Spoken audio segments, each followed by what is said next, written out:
DSC Podcast, man. How we doing? Hope y'all doing good, man. We gonna be talking about my Bulldogs.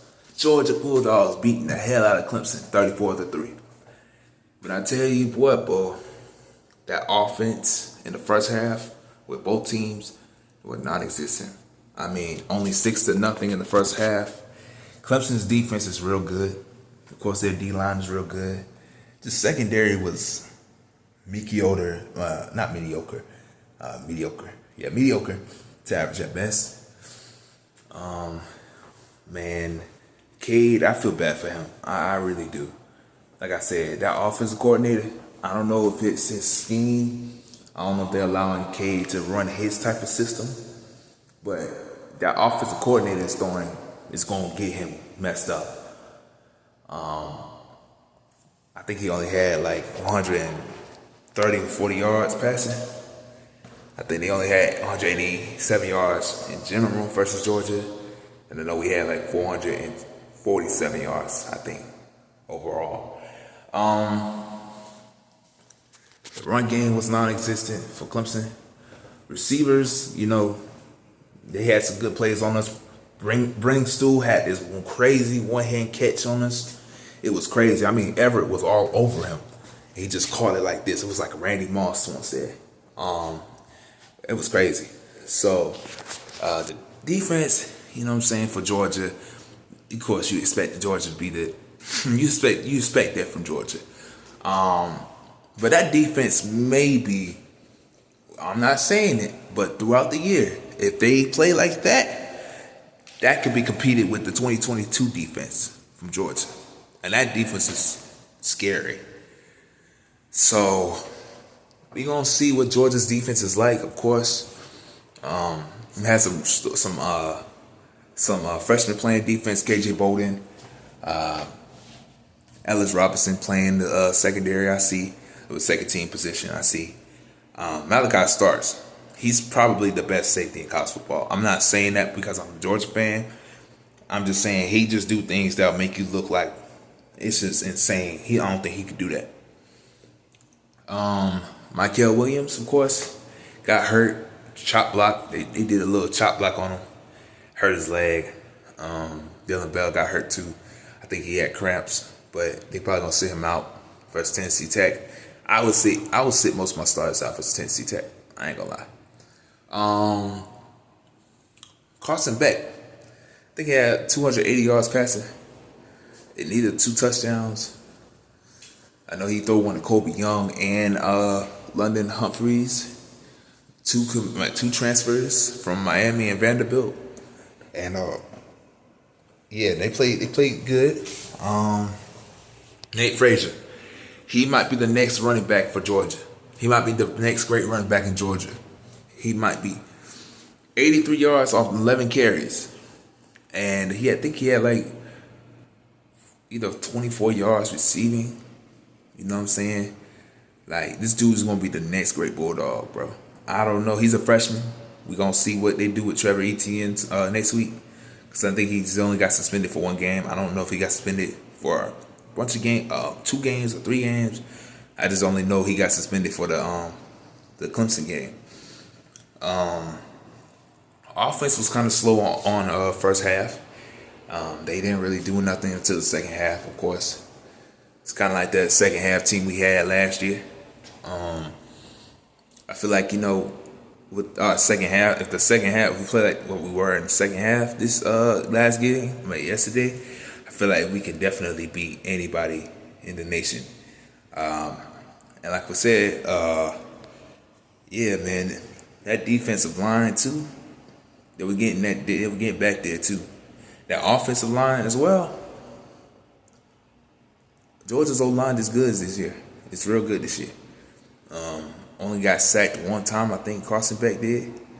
I know Jalen Walker had 1.5 sacks yesterday, and someone else had a half sack. I don't know if he had 2 sacks or 3 sacks, but I know Jalen Walker had 1.5 sacks. He might be good too, and he's a junior out of a junior.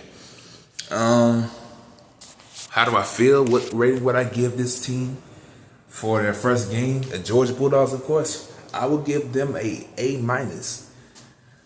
I will only give them an A minus because the offense. Actually, I would probably give them a B plus, only because the offense in the first half compared to the offense in the second half. Of course, the offense in the second half, A plus. Offense in the first half, probably a B or a C. Yeah, like Georgia got to get that first half struggles out. And I know we playing Clemson. Clemson's a real good defensive team. But there's one other thing I want to talk about too before we end this. A lot of people have been saying Dabo should get fired. I don't think Dabo should get fired. I think the thing is when you don't use the things that can help you out, like the transfer portal. Now see, there's a lot of great talent that comes out of that transfer portal. Just because they might play at Hawaii or just because they might play at Ball State or whatever, that doesn't mean they have the talent. They don't have the talent. You see, you have to go after the talent because you out of Air Force, Navy, and Army, like they are literally military based schools, and so that's why they don't get transfers. But you can't be the only team outside of Navy, outside of those three schools that don't get transfers. There's a lot of talent out here. Go out the talent. Stop acting like you have to have the same team in order to win every game because you was 9-4 last year with that team. You know what I'm saying? You have to go after talent. Georgia, Ohio State, Michigan, Florida State, Florida. A lot of teams like that. Well, I'm not saying Florida's in that Florida or Florida State's in that consideration with us, but a lot of those teams that you get that are number 1, number 2, number 3 overall in the rankings right now, they go out the transfer portal. We got a lot of cats out of transfer portal. London Humphreys, Kobe Young, just to name a few. You got to go out there and transfer portal. Got to.